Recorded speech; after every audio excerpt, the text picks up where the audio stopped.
Hi, this is Josh Kulp. We are learning Daf Shevui. We're learning Ayin Hey of Masechet Avodah Zarah. We are almost complete, finishing Avodah Zarah. This will be the second to last video. Next week we will do a siyum. So I'm very excited, and I hope you're excited as well. This daf continues to discuss a lot of the principles that were talked on the previous daf, which were all about koshering vessels. And I just wanted to briefly go through some of them that are either mentioned here for the first time, and some of them may have been hinted at in the previous daf, but some of them are new. And remember, the Gemara is taking sort of different issues, Yain Nesech, the wine issue, koshering wine vessels, and also koshering things used with all sorts of other substances that are prohibited. So just some of the new criteria that we learn on this daf. One is that there's a difference between a vessel used for storage and one used very briefly. Quite simply, something that wine or some other substance has been sitting in for a very long time will absorb the taste more, and therefore it needs a more thorough process of koshering. Rava introduces a method of koshering that I haven't yet heard of, which is boiling, and we're going to come back to that on the next daf as well. It would be a little difficult to boil a wine press, and to bring boiling water and kosher your wine press seems to be a difficult process, but he seems to talk about pouring boiling water over your wine press. Seems much more likely that boiling, at the original context, is boiling vessels that are used directly on the fire or used for cooking on the fire.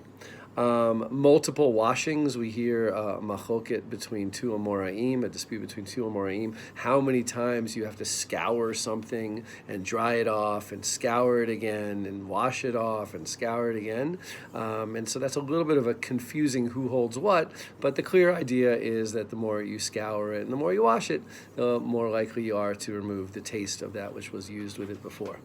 Another method that we hear only about really here is leaving something unused for a very long time. Seems like 12 months or for a whole season. Seems like the idea is that eventually the taste will dissipate, and therefore you could reuse it with kosher wine. It's specifically referring to wine press and various things used in a wine press or in a wine press.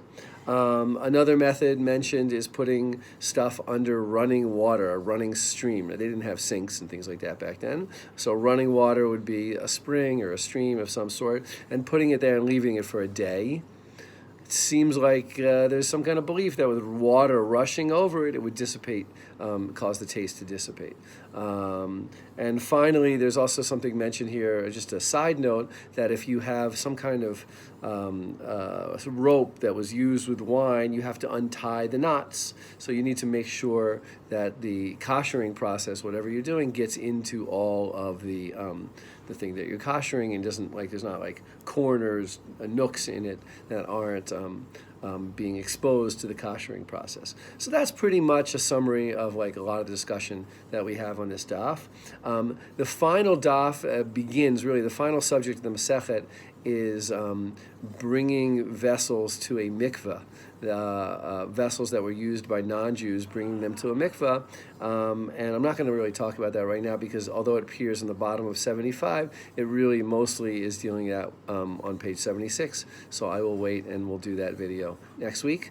Good luck. We've made the decision to learn Masechet Kiddushin next, so I hope you're excited for that, and excited for the end of Masechet Avodah Zarah.